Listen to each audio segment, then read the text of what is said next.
Hailing frequencies open, and welcome to this sixth, I think so, installment of Forgotten TV Supplemental, the long overdue podcast that is going to catch you up with all things Forgotten TV. I'll first take a look at the follow-up of the Whiz Kids podcast series, which gave us, as far as right now is concerned, the definitive look at the origin and behind-the-scenes production of Whiz Kids. And I'm going to follow that up with some supplemental material about Timothy Winslow from the 414s, as well as Bill Landreth from the Inner Circle. You know, those real-life Whiz Kids hacker groups that were getting themselves in trouble in the summer of 1983.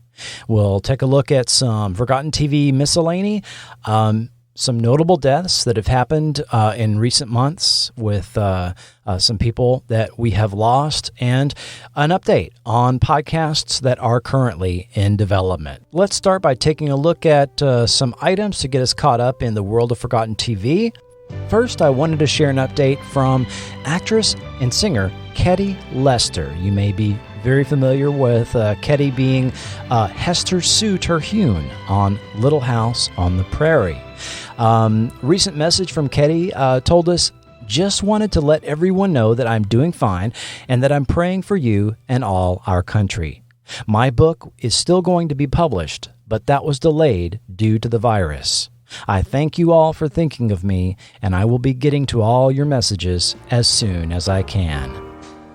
Ketty Lester, of course, was a groundbreaking actress and singer from Hope, Arkansas. Her given name was Ravoida Frierson, and she grew up singing in the church choir. She took her stage name when she began singing at the Purple Onion nightclub in San Francisco. At the dawn of the 60s, she released singles I'm a Fool for You and Love Letters, which charted in the U.S. and the U.K. for 3 years. Following her recurring role on the groundbreaking series Julia in 1969, she appeared in the blaxploitation film Blackula in 1972. And you will see her, of course, throughout 70s and 80s television. She was on that Cops and Robin installment of Future Cop, covered in a previous episode of Forgotten TV. And like I said, you're most likely going to recognize her from her role as Hester Sue, who taught at the blind school on Little House on the Prairie alongside Mary and Adam Kendall. So her upcoming autobiography, From the Cotton Fields to Grammy-nominated Love Letters to Little House on the Prairie, will be available for pre-order soon. And as soon as that's available, I will let you know and link up to that on the Forgotten TV social media feeds. And talking about TV history, legendary TV director Ralph Senesky was just on the Inglorious Treksperts podcast. If you are a Star Trek fan, you may already be aware of this podcast that's brought to you on the Electric Surge Podcast Network, where hosts Mark A. Altman and Darren Doctorman talk about all things Star Trek. Well, they just had legendary director Ralph Senesky on their latest episode. He's somebody that's been mentioned more than once on Forgotten TV podcast, and he brought us many classic episodes, actually, of Star Trek, The Waltons, Dr. Kildare, The Partridge Family, Heart to Heart. He directed an episode of James at 15. Although he told me he doesn't remember anything about that one episode of James at 15, he well remembers directing Lance Kerwin on his prior show, The Family Holvac. Ralph Senesky discussed his Star Trek history, as well as his work on shows like Playhouse 90 and The Paper Chase on the most recent episode of Inglorious Treksperts. It's available wherever you listen to podcasts, and I'll link up to it in the notes on this episode. Also, in between working on podcast development, I have started writing a column on the Second Union website called Socially Distant Cinema, where I cover movies from the 70s and 80s that you'll be able to find on various streaming platforms. So far, I have covered Mazes and Monsters, The Stuff, Battle Beyond the Stars, The Gate, and Space Raiders. So check out the Socially Distant Cinema column on Second Union. It's at wearesecondunion.com. Now let's take a look at the supplementary material for the Whiz Kids podcast. Now, if you recall, there were two hacker groups that were targeted by the FBI in the summer of 1983. The first was called the 414s, based in Milwaukee. And if you'll recall, they got themselves into trouble by dialing into places like the Los Alamos National Laboratory and a bank and a cancer center. The podcast covered how they got caught and got into trouble for doing that. One notable member was mentioned in the podcast by the name of Neil Patrick, who got out in front of the legal case surrounding the group and started his own media campaign. Appearing on all the TV networks, he was on Donahue, he was on the Sunday talk shows, and he was on the cover of Newsweek magazine. And 9 days before Whiz Kids premiered, he testified before Congress about computer hacking and the state of computer security, and cooperated with the FBI in exchange for immunity from prosecution. Well, a couple of the other 414 members weren't quite as fortunate. They were the ones that were of legal age. Timothy Winslow was 18 and Gerald Wondra was 21. And they were finally charged with a crime after a couple of years, even though the FBI had to get creative with what they could be charged with. Timothy Winslow wrote an article that was carried by multiple websites in 2016, and I thought I would go ahead and read that to you because it is very interesting to get a view from his perspective. I can't remember exactly when my teenage fascination with computers collided with the federal government, but I will never forget the morning in 1983 when two FBI agents showed up on my parents' doorstep. I had gone to bed around 4 or 5 a.m. after spending hours on my computer, which was pretty common for me back then at age 18. A few hours later, my mom woke me up, telling me there were a couple of men here to see me, and that they said something about it being official or federal business. I had a slight fear this day would come, because only a couple of days earlier, I had a strange call from a friend asking me what I would do if I were visited by the police or some type of investigation team. Two men sitting at my kitchen table pulled out badges and stated they were with the FBI. They said they needed to talk to me. Let me start with a little history. I got my first taste of computers in the mid-1970s in junior high school. We had a teletype terminal that had been brought to our school with an acoustic modem attached. We were shown how it worked, and some of us had a chance to do some math testing. I did not get to use it the first time, but I stayed after school that evening to see if I could get a chance to try it out. The teacher dialed into the central office computer, logged in, and started the math program. I felt a new world open for me. For the first time in my life, I saw something that made me imagine what I wanted to do when I grew up. That junior high school computer math program led me to computer classes in high school. There, I learned of an Explorer Scout group sponsored by IBM. For the next couple of years, I built a friendship with a group of people who had interests similar to mine, some closer than others. We would play with computers at school, in Explorer Scouts, in stores like Radio Shack, and at home. Finally, in 1982, I bought my first computer. Some of my friends already had computers, and now my time came, and I finally got my own. I purchased a Heathkit H89, which we built in a friend's basement. At the same time, I also bought a Hayes 309 baud smart modem. I used my computer and modem to log onto electronic bulletin board systems, or BBSs, and create more friendships and acquaintances. We were a curious group, and we were eager to learn more and more about the different computers made and how they worked. We ended up getting into about a dozen computer systems, from the Sloan Kettering Cancer Center in New York, to a major international bank system in Los Angeles, to the Los Alamos National Laboratory in New Mexico, one of only 2 U.S. laboratories dedicated to nuclear weapons research. We were really just looking around and playing games on these systems. We didn't want to harm anything. This was pretty easy because computers back then were built with a basic set of login information, all of it written in the manuals. We didn't see any harm in it. We would share information with each other about any particularly interesting system we connected to, and when we got together for explorers, we'd talk about exploring, not harming systems. At some point, we started calling our group the 414s, a name we came up with after hanging out at a local park. We noticed etchings on the tables with numbers like 19 and 27, gang signatures that came from the streets where they operated. Since we all lived in the Milwaukee area, we more or less jokingly gave ourselves the gang name of 414s for the Milwaukee area code. As the months went on, we started to notice issues staying connected with our modems for any length of time. Then, the FBI showed up at my home. Remember, back then, home computers were very new, so there were no computer hacking laws.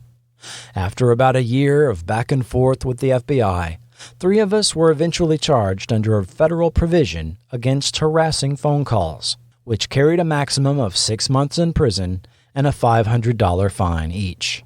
As I sat before the judge with my lawyer, he asked why he should not give me prison time.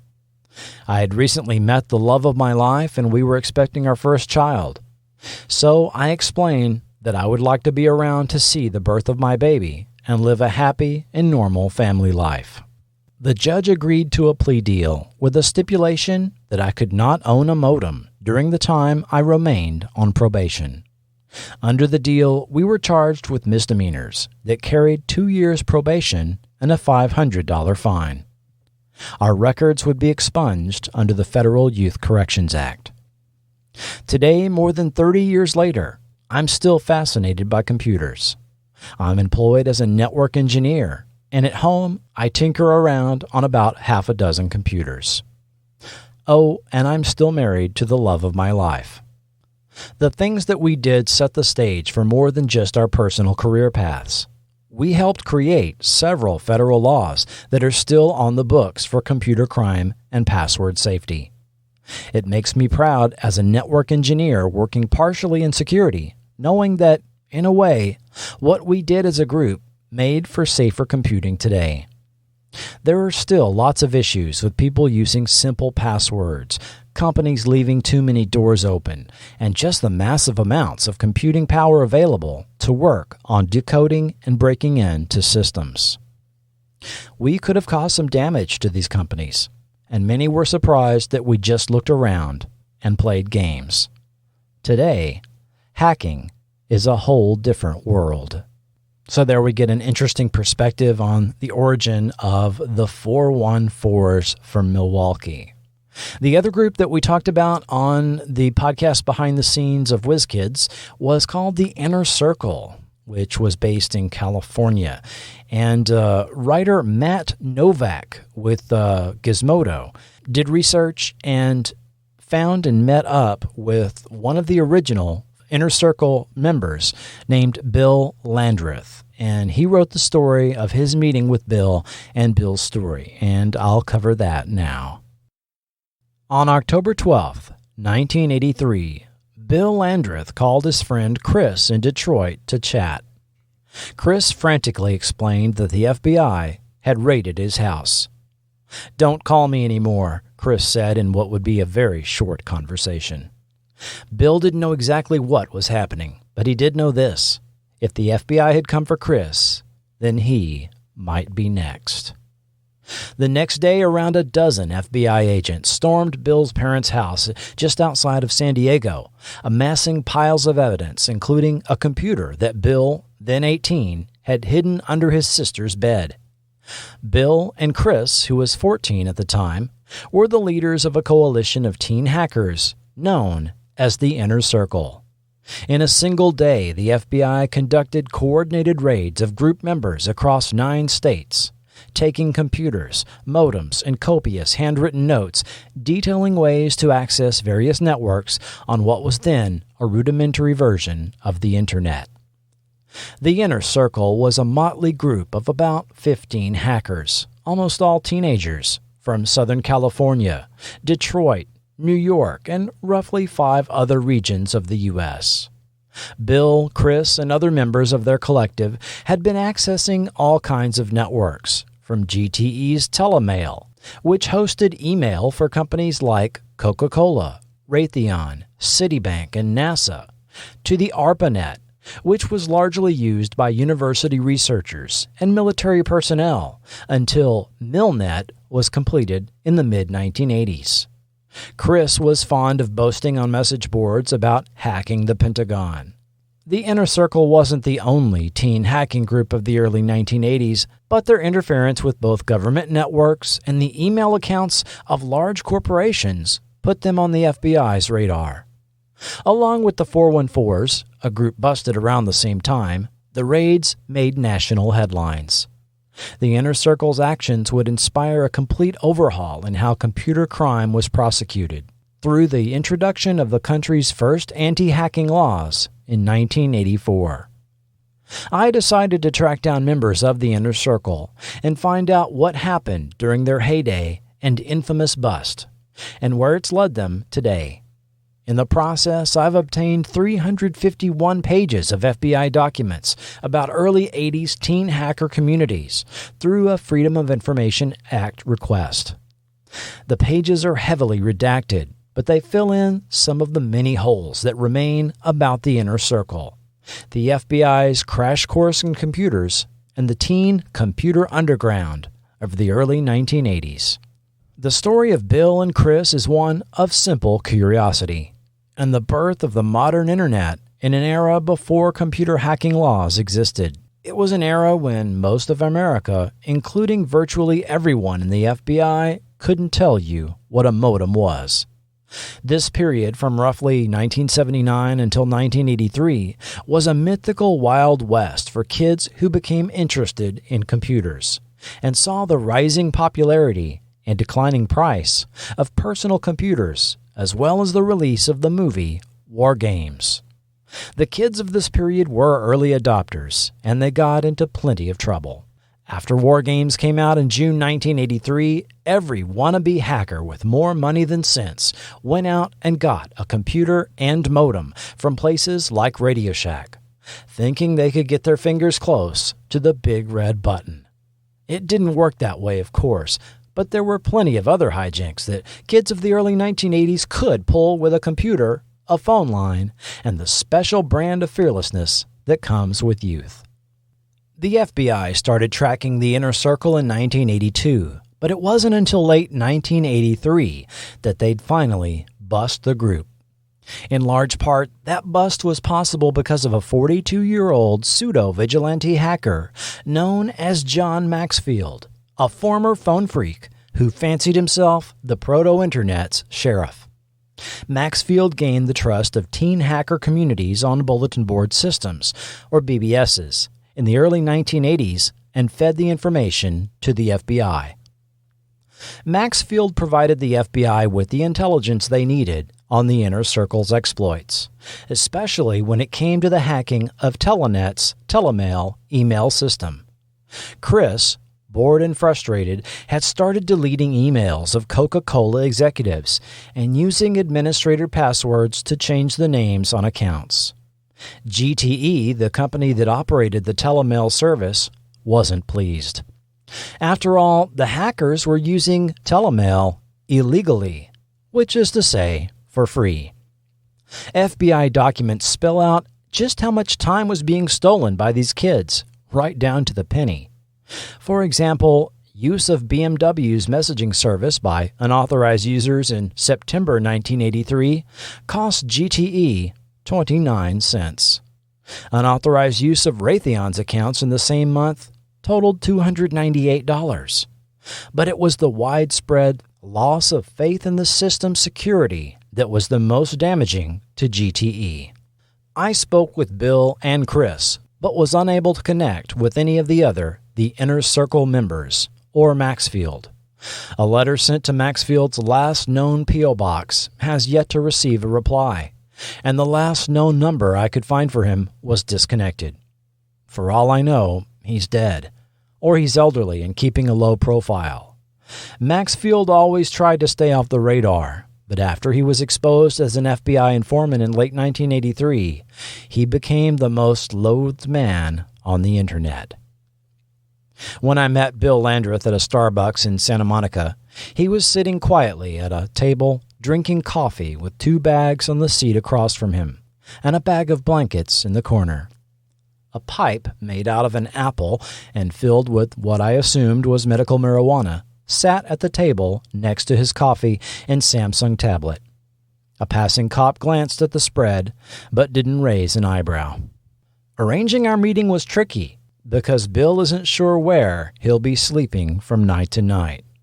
Now 52, with a slight goatee and a tussle of wavy hair that nearly reaches his shoulders, Bill has been living on the streets for 30 years.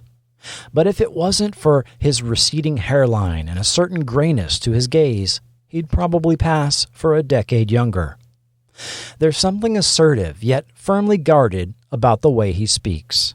It's as though Bill's a man who's not afraid to say what he thinks, but still worries about saying something out of line in front of me.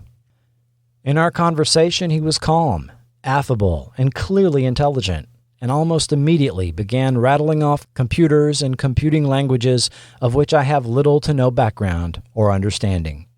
Bill got his first computer in 1980, he tells me. It was a TRS-80 from Radio Shack. He was 14 or 15 and explains that he planned to get the version with 8K of memory using $500 he had saved. His dad offered to pitch in another $500 and he got the 16K version with a cassette tape drive for storage. He also picked up a 300 baud modem. Bill was a quick learner and developed a knack for the basic programming language. From there, he'd learn other languages, and his desire to explore the world of computing became overpowering. After he'd conquered one area, there was always something new around the corner. He was an explorer, more interested in mapping the entire terrain than in penetrating deep into any given network. Bill, who would take up the moniker The Cracker, found community with an emerging group of misfits online. They gave him a sense of place in the new world he was traversing. You didn't really meet many of the other people, Bill says. You could go out of your way to try to, but Bill's connections were through his modem and phone. He's the son of 2 hippies who spent much of his childhood living a semi-nomadic lifestyle. His dad, an astronomy lover, built telescopes under the brand name Essential Optics. But he only charged people for parts at cost and hardly charged anything for his labor. The only moderate business success Bill's father ever had was selling grow lamps in the 1970s. He even bought full-page ads for the lamps, ostensibly to grow tomatoes, in High Times magazine. Despite his friend's crisp warning on October 12, 1983, Bill wasn't sure the FBI was coming for him when they did. Aside from his grow lamp business, Bill's dad had a tendency to go up to Big Bear, a rural touristy area about 4 hours outside of L.A., to pick up LSD and cocaine. To this day, Bill's still not convinced there wasn't some attempt by the FBI to get at his father through him. But they had come for Bill. Along with other teenage nerds in his collective, Bill was hacking the first commercial packet-switched network, Telenet. The Telenet network, now owned by Raytheon, was inspired by the structure of the ARPANET and had local hosts in 52 cities by the early 1980s. Tapping into that network's mail system allowed Bill and his hacker friends to make local calls to chat, rather than tricking the phone system into letting them make long-distance calls for free, a necessity if you wanted to post on a BBS outside your area code without amassing huge bills. Someone told Bill that administrator accounts for GTE's telemail simply used a capital A for the password. So I would just try last names with capital A, and I would get a lot of accounts, Bill tells me. So that was what let me in to be able to make other people's accounts, and we'd just have conversations. Bill's plea agreement is thin, with just 8 pages detailing his crimes. In 1983, there were no computer hacking laws, but the courts in Virginia clearly thought that penetration of computer networks was a serious crime, even if nothing was stolen. So Bill was charged with wire fraud, which essentially amounted to the crime of making 3 phone calls with his computer. When we leave Starbucks and go to lunch, Bill packs up his tablet and charger and puts on his backpack. He throws his clear plastic bag, filled with blankets and a small tent, over his head, carrying the enormous parcel with the weight distributed on his pack and the back of his neck. As we eat, Bill tells me stories of the past 30 years, of his struggles with mental illness and living on the streets of San Diego, Los Angeles, and Santa Barbara. We trade stories about the different psychiatric medications we've tried. I've been having issues with my depression and mood stabilizer meds, which made me incredibly tired throughout the day. Bill's convinced that self-medication is the way to go. He shares that he's been diagnosed as manic depressive and has had a few involuntary trips to the local mental health facility via police, the taxi service, as he calls them. Bill tells me that when it comes to basic hygiene, he showers at his brother's place in town. I can't bring myself to ask why he doesn't live with his brother. Throughout lunch, I try asking in at least 3 different ways what Bill's motivation for hacking was. Each time it was like asking someone why they'd read a book or watch a movie. Bill says he just wanted to know what was out there. There's a blunt cadence in his tone that makes me believe him, and the FBI documents bear this out. When he'd crack into financial institutions, it was always shallow. He wasn't looking to steal $1 million or get deep into any system for personal gain, but he did enjoy being a voyeur. Bill and his friends would often pull pranks, like getting all the phone operators from a certain area on a giant conference call together. Chris even got a bunch of senior military personnel on what must have been the most confusing phone call of all time. Despite having his home raided and the computer equipment seized, Bill wouldn't be charged for 9 months. He says he didn't want to get a lawyer and was confident that he could fight on his own. Bill tells me his strategy would have been to convince a jury or judge that his crime was like walking into a huge mansion, unlocked. He just wanted to look around. As Bill explains his thought process, I hold my tongue, knowing that this line of reasoning makes sense to someone who grew up in a hippie family and the Western ethos of exploration that often comes with it. But I also knew that it wouldn't have worked for a second in front of a federal judge on the other side of the country. Bill's father convinced him that he needed a lawyer, a move Bill still thinks was a mistake. They struck a deal, giving Bill 3 years probation for pleading guilty to 3 counts of wire fraud. Bill's family moved to Alaska, and Bill moved in with friends in Poway, California. Without a computer, he went dark on the BBS boards. He attended the University of California, San Diego, for a while, but soon traveled to Mexico and then to Oregon. He never told his probation officer where he was going, and was picked up in Oregon and flown to San Diego, where he served 3 months in jail. After getting out, Bill knew he had to find a way to make money. He weighed about 120 pounds at the time and needed income. Bill says he was sort of fasting, though his eyes betrayed that he didn't probably have any money for food. Rather, he found his desire for a computer even more important than his hunger. I really wanted a computer, but I couldn't figure out how to make money to buy a computer, Bill says. When I first bought a computer in 1980, I already had $500, but by this time, I didn't really have any money saved up or anything. So he cut out all the headlines he'd collected from friends across the country, splashy, sensationalistic spreads about the cracker's big FBI bust.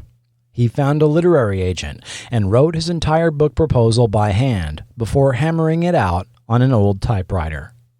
His agent got 2 responses, one from Microsoft, which offered a $5,500 advance. The book, co-authored by Howard Rheingold, was published in 1984 under the title Out of the Inner Circle. Bill immediately spent the entire sum of his advance on a new computer. When his royalty checks started drying up around 2 years later, Bill looked for work here and there.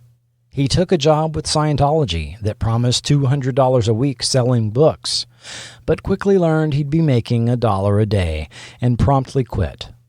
Today, he's able to feed himself, buy medicinal weed, and sometimes splurge on a tablet thanks to Social Security payments and California food stamps.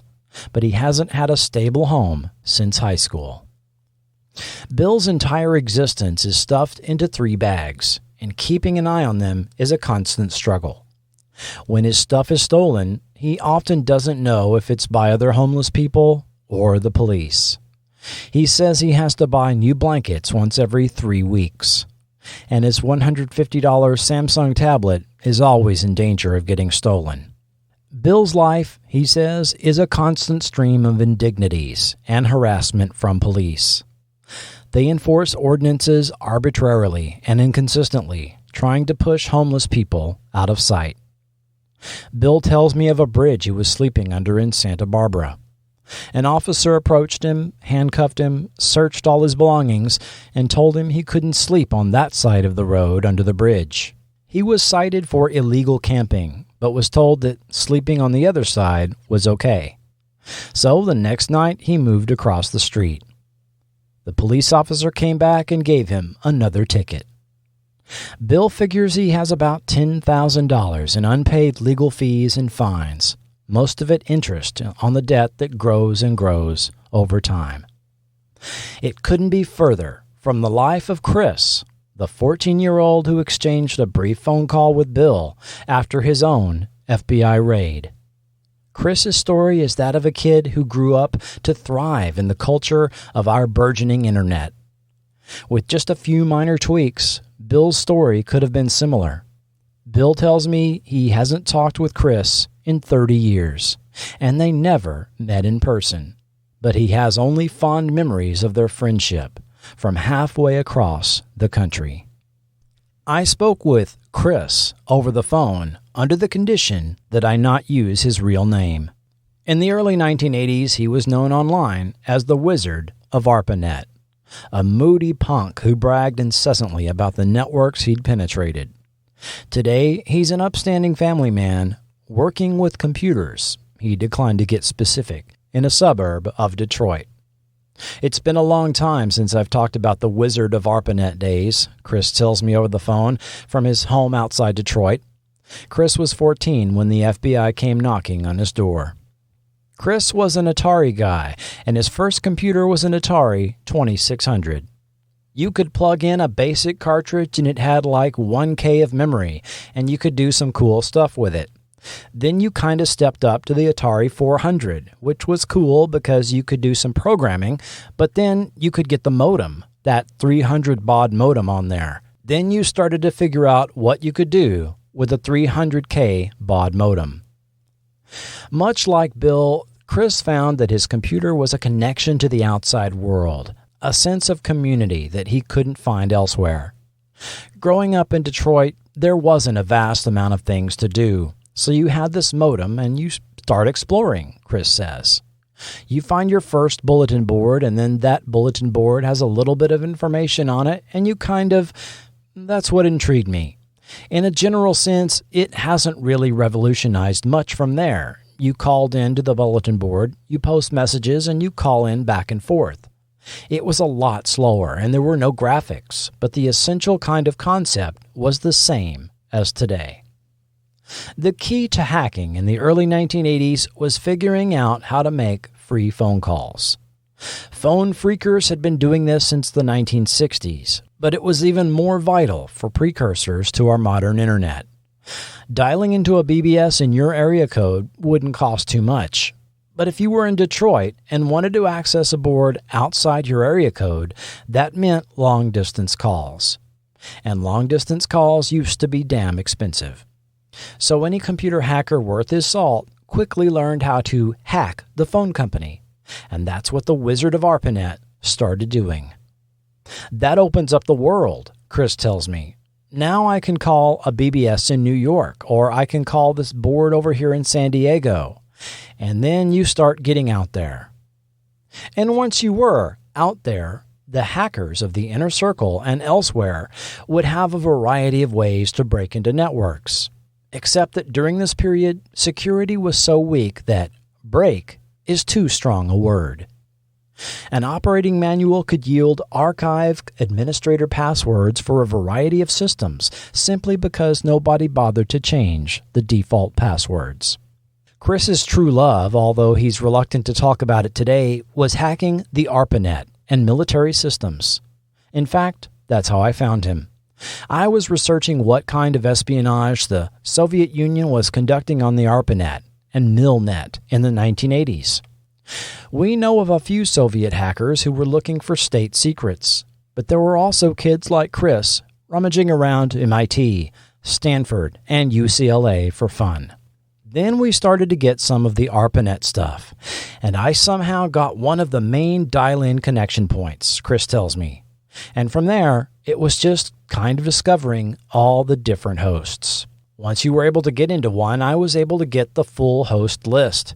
So I got the full list of hosts on the ARPANET from just snooping around. From that point, I was able to go through and just test them all out, Chris says.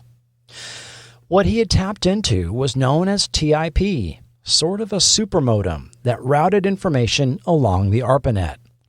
According to the FBI documents I obtained, the military and researchers at the various nodes on the ARPANET had not detected the penetration.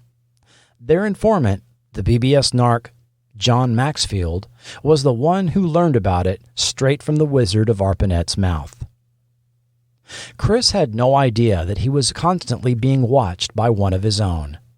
Maxfield, who went by the handle Cable Pair on BBS boards, was never approached by the FBI about the activities he was observing in the early 1980s. Instead, Maxfield approached them. He'd later recall walking into the FBI to tell them about the kids swapping software on BBS boards. The FBI replied that this sounded like a bad thing, but got tripped up when he started using words like modem. They had no idea what he was talking about. But after Maxfield's initial contact, he developed a long-term relationship with the agency. He set up meetings with hackers to gather evidence firsthand, and once allowed the FBI to photograph the kids from across the street in a massive sting operation. He invited a bunch of the different hackers from around the country to visit him in Detroit. So we all got together. It was like a hacker jam session at the guy's offices with all this phone equipment and computers, Chris said. High school and college kids came from around the country. It was like, let me show you what I can do, and let me show you this. Maxfield would say later that he was particularly impressed by the Wizard of ARPANET's skills. Chris had no idea that he was incriminating himself with every keystroke. The FBI took pictures of everybody that came and went, and they also had some sort of early keyboard monitors back then to see what was going on, Chris says. I happened to show them, hey, here's the whole list host for the ARPANET. Take a look at this. This is pretty cool. I can get on any of these computers. Maxfield rarely talked to the press after the raids, but journalist Patricia Franklin spoke to him for her 1990 book, Prophets of Deceit, Dispatches from the Front Lines of Fraud. When I contacted Franklin recently, she wasn't surprised that Maxfield was hard to track down. He was secretive and self-righteous, she said, and used the same rhetoric that had become common in the 21st century whenever people talk about hacking or copyright infringement. Hacking is a completely impersonal, dehumanized crime, Maxfield told her. None of them would dream of taking a gun or a knife and mugging someone on the street. The hacker doesn't know his victim, and the victim never knows the hacker. There is never any physical risk involved. They are introverted thrill seekers. That tone would ooze out of the heavyweights at the FBI and elsewhere when it came to software and movie piracy. You wouldn't steal a fill-in-the-blank is now little more than a punchline in online circles. But at the time, it was the best way to make the case that intellectual property should be considered real property, and the virtual locks should be considered real locks. Maxfield literally compared himself to the Lone Ranger. With a computer, hackers can carry out their wildest fantasies, Maxfield said in the late 1980s according to Franklin's book. And there is no one supervising them. It's the alternative to a street gang. The hacker is a street corner hood, except today the meeting place is a bulletin board. Maxfield became so infamous that the first issue of the legendary 2600 magazine in January of 1984 dedicated its cover to the October 1983 raids and the outing of Maxfield as an FBI informant. When Chris was finally busted, the FBI turned his bedroom upside down and took all his computer equipment. But Chris's mother, who was home at the time, later defended him in an Associated Press article. He bragged he knew how to do it, but he said he would never harm anything if he got in, she said in 1983. He would just look and leave. It was just the thrill of getting in. The FBI had two problems. One was that they were losing the public relations battle in the press. There were extensive notes in the FBI file about the fact that they'd have to tread lightly since they were dealing with so many juveniles. The second problem was that there wasn't really any computer hacking laws. Breaking into a computer system wasn't illegal unless you took a broad interpretation of wire fraud law, as the FBI did with Bill. But since Chris was just 14, they struggled with whether to charge him. The LA Times ran stories with headlines like, FBI won't go lightly on Whiz Kids. But ultimately, the agency did go easy on group members who were under 18. It was a calculated move, and one that would pay off since so many Americans had no idea what hacking was. The idea that the FBI was picking on innocent, curious kids gained traction in communities like Irvine, California, where 4 of the hackers had their computers confiscated. The local Irvine newspapers questioned heavy-handed FBI tactics as kids held press conferences insisting that they didn't do anything wrong. In fact, they pointed their fingers at Bill Landreth, the cracker, for getting them involved. Bill's physical isolation from the other hackers, like the 4 who knew each other in Irvine, 2 were brothers, made him a mysterious figure in the press. Unlike the kids from higher-income families, Bill had avoided the attention of newspapers. The FBI never charged Chris with anything. He went back to school and relished in his new celebrity. I got a lot of newspaper clippings, and then I became very popular. And then I got a lot of girlfriends, and it was all good, Chris says, laughing. By the end of October 1983, the same month as the raids, the FBI was asking Congress for stronger anti-hacking laws. Or rather, hacking laws at all. But to do that, the agency acknowledged that they'd have to redefine the legal meanings of both property and trespassing. Right now, there is a void in the law, FBI Deputy Assistant Director Floyd Clark testified. Our experience indicates that certain legal issues involving computer-related crime could be clarified, particularly the definition of property in the sense of a computer program having its own clearly defined inherent value, and the issue of trespass. The FBI would get their laws, and the teen cowboys of the Wild West would simply continue chasing sunsets. The first computer hacking law, the Counterfeit Access Device and Computer Fraud and Abuse Act, was enacted in 1984. But the laws would only grasp at the low-hanging fruit. Richard C. Hollinger's 1990 paper, Hackers, Computer Heroes or Electronic Highwaymen, argued that the laws only addressed the least disruptive elements in hacker society. Currently, we are in the midst of a paradox. The computer criminals doing the least harm and who are generally the least involved in malicious activities, hackers, have become almost the exclusive prosecutorial focus of computer crime law enforcement. Bill and Chris were in the least harm category. They hadn't stolen anything but time, if that can be considered a crime. The true computer thieves were those inside a given organization. A 1984 study by the American Bar Association, cited by Hollinger, found that 77% of computer crime was committed by a company's own employees. Essentially, every computer hacking law passed since 1984 is a cousin of the Computer Fraud and Abuse Act. And the original act itself is still being used, sometimes ham-handedly, by law enforcement today. It's the law that the internet activist Aaron Swartz was charged under after he downloaded a massive cache of academic papers. Swartz faced fines of $1 million and 35 years in prison. He took his own life in January of 2013 before the case was heard.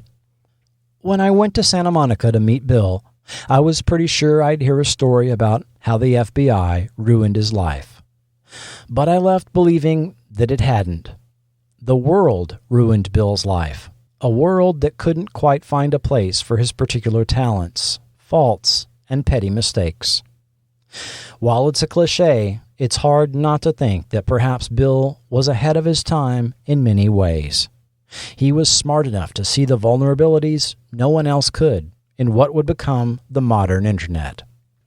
Legislation was drafted because few people in law enforcement had even thought what the inner circle did was possible, and digital security is now more important than ever. People get six-figure salaries to find vulnerabilities in networks today. But just being 4 years older than Chris meant Bill was tried as an adult and saw his life set on another course.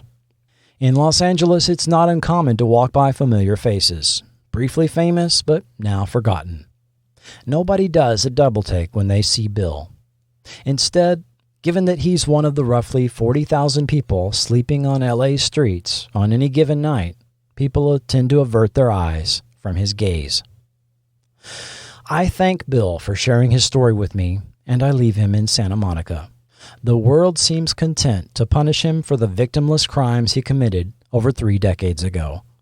But that's certainly not unique to Bill or computer hackers.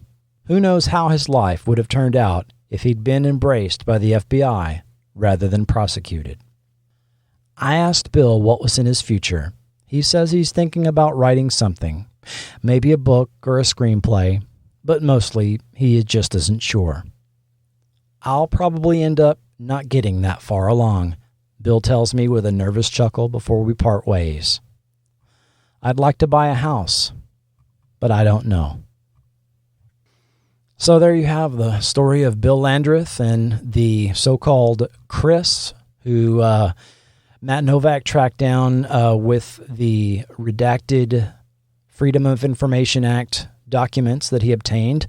I actually managed to find Chris just with historical newspaper articles and called him by his real first name in the podcast, although I did withhold his last name since he's obviously not interested in being known currently for his past. So we heard not only the story of Bill Landreth and Chris, the Wizard of ARPANET, but also this John Maxfield, who couldn't be found. And if I remember correctly, the information I read that he at one point had changed his name and was hiding out from a lot of people that were after him. He was a very despised individual for many, many years. So that catches us up to date on behind-the-scenes information of the 414s and the Inner Circle. Forgotten TV Memorial. It's become nearly impossible in recent months to keep up with all of the notable deaths of people that were relevant to the Forgotten TV era. But here are a few in recent weeks that I've noted. Leave it to Beaver. Ken Osmond, probably best known for his role as the all-too-polite Eddie Haskell on Leave It to Beaver, has died at age 76. Now, Ken Osmond was typecast by that well-known TV role, and even though in later years he tried to do other things, such as become a police officer for the LAPD, he found it difficult to shake the Eddie Haskell image. Ken Osmond started in feature films working as an extra. He had his first speaking part at age 9, a small role in the film So Big, starring Jane Wyman. After Leave It to Beaver, in 1970, Ken Osmond joined the Los Angeles Police Department and grew a mustache in order to try to secure anonymity from the average citizen. He worked for the LAPD as a motorcycle officer. In the mid-'80s, he returned to the role of Eddie Haskell in the CBS TV movie Still the Beaver. That led to the revival series The New Leave It to Beaver on the Disney Channel. Ken Osmond reportedly died at his Los Angeles home, surrounded by family members. Familiar face Richard Hurd has died at age 87. The highly recognizable actor played admirals on both Sequest, DSV, and on Star Trek. And he was notably visitor leader John on the V miniseries. He was also a regular on T.J. Hooker alongside William Shatner and had roles on shows such as Quantum Leap, The A-Team, Heart to Heart, and Seinfeld. Mr. Kyle, you were instructed to compensate during the ion storm. But I tried, Mr. Spock, I Carelessness tried. with the equipment cannot be tolerated. But Mr. Spock, Your I tried. agonizer. No, Mr. Spock. Your agonizer, please. No, Mr. Spock. I tried, I really tried.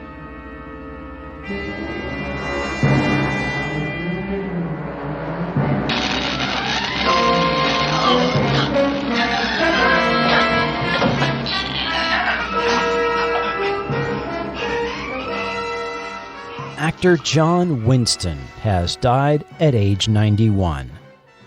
Probably not a household name, but he's known to Star Trek fans as Lieutenant Kyle from the original series. The actor appeared 11 times in the role of the lieutenant that was well trained in starship operations, progressing from transporter technician and engineering assistant to bridge duty stations where he operated the helm and occasionally the science station. The character of Kyle was promoted to commander and seen in the film Star Trek II: The Wrath of Khan on the bridge of the Reliant. He seemed to accept his role in Star Trek fandom, even appearing in the fan-made production Star Trek: New Voyages. Some additional facts about John Winston I uncovered. He was born in England and raised in Australia, and his non-Star Trek roles included appearances on The Man from U.N.C.L.E., The Time Tunnel, Max Headroom, and the 1990 miniseries Lucky Chances. What you won't find about John Winston virtually on any website is that he was also a talented singer and performer, performing on stage, playing in classic stage presentations of Showboat. He played King Arthur in Camelot. He was in South Pacific, Guys and Dolls, Oliver, and My Fair Lady. In the 1970s, he sang the national anthem at LA Dodgers games. He also was known to give greatly of his time to the Los Angeles Bureau of Music, where he directed shows and mentored young musical talent that performed for hospitals and retirement homes. Talent like young Michael A. Klein, who suffered from Hodgkin's disease. John Winston served as his voice coach and paid for his guitar lessons. One to beam up, John Winston, dead at 91. Legendary writer Dennis O'Neil has died at age 81. He was a comic book writer and editor for both Marvel and DC Comics from the 1960s through the 1990s. His contributions include some very well-known storylines, from his run on Green Lantern/Green Arrow to his many Batman stories. He was one of the guiding forces behind the return of the Batman character to its dark roots from the campiness of the 1960s, and he created the Batman characters Ra's al Ghul and Dr. Leslie Tompkins. His connection to the Forgotten TV era was actually his only non-comic book related TV credit. He was the writer of the final episode of the TV series Logan's Run, which went unaired during its original CBS run and not seen until it was aired in the 1990 reruns on TNT. So let's talk about podcasts that are currently in development for Forgotten TV. For some time now, I've been working on James at 15, and that is what I was working on before all of our lives were interrupted in mid-March by the coronavirus. James at 15 is going to be featuring tidbits about the show not found anywhere else to my knowledge, and although both Lance Kerwin and creator Dan Wakefield have both agreed to be on the podcast, continued world events seem to have thrown a wrench in the production schedule of this podcast. And while I'm not being told no, nailing down a time for both of these people to appear on Forgotten TV in interviews has proven to be unsuccessful thus far. So James at 15 is sort of on hold right now, but it is not forgotten. So I've moved on to start working on Angie. I have reached out to Robert Hayes through his longtime best friend, Pat Culleton. You may remember that Pat Culleton was Robert Hayes' co-star on the Starman TV series, playing George Fox's assistant, Agent Wiley. Well, it turns out Pat Culleton is one of Robert Hayes' oldest friends. And if there's anyone who can reach Mr. Hayes, it's going to be Pat Culleton. I also have heard back from singer Maureen McGovern, who sang the hit song Different Worlds featured on Angie. So that will be an exclusive response that she gave me that will be presented in the podcast. So while I'm waiting to hear back from Robert Hayes and quite possibly Donna Pescow herself, since Bob is still friends with Donna and in touch with her to this day, in light of the current world events of the last couple of weeks, I felt it would be appropriate to take a look at milestones of Black TV history on the next Forgotten TV. Now, I guarantee you're going to learn something. I know I did. And what I found is that milestones of Black history are inextricably tied to the history of television in the 20th century from the very beginning. Here's a sneak peek.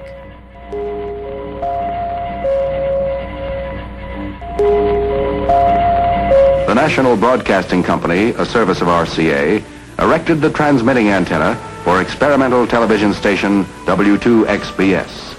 NBC began semi-regular experimental broadcasts in 1938 on New York station W2XBS, the so-called Channel 1. These early broadcasts of radio with pictures were typically news, sporting events, religious services, and Broadway plays. On June 14th, immediately following 4.5 hours of broadcasts from the 1939 World's Fair, actress and blues singer Ethel Waters starred in her own television special on W2XBS, midway into her long, illustrious career. The Ethel Waters Show was thus the first time a person of color was broadcast on television to the public. From the Ethel Waters Show in 1939 and the Beulah Show in 1950... The Beulah Show. Brought to you by self-washing Dreft for dishes and fine washables, starring Ethel Waters as Beulah. To the forgotten contributions of the Dumont Network, including the now-lost, extremely obscure sitcom that starred Amanda Randolph, the first black actor as a regular cast member on a scripted show, as well as the ultimate fate of the Dumont Library. Dumont, first with the finest in television. The variety show entertainers of the 1950s and the integration of people of color as main characters in TV shows of the 1960s, including the return of a black woman in a starring role as lead character. To the mixed public reaction to popular sitcoms of the 70s.